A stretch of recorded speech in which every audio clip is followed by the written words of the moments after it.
আসসালামু আলাইকুম, সবাইকে স্বাগতম।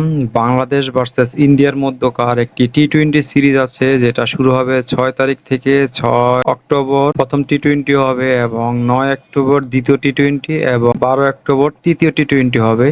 তো এই টি-টোয়েন্টি সিরিজ উপলক্ষে বাংলাদেশ এবং ইন্ডিয়া দুই দলই তাদের দল ঘোষণা করেছে। তো ইন্ডিয়ার যে দল ঘোষণা করেছে সেটা আমরা দেখি।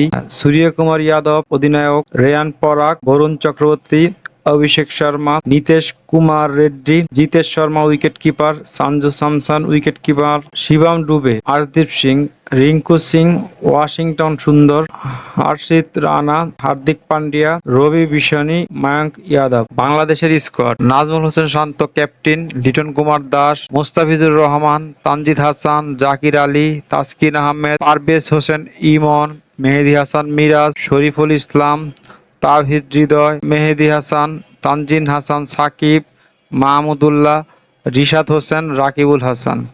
তো এই হচ্ছে দুই দলের ঘোষিত স্কোয়াড। তো কেমন হলো স্কোয়াডটি সেটা কমেন্ট করে জানান। ধন্যবাদ সবাইকে ভিডিওটি দেখার জন্য। আসসালামু আলাইকুম।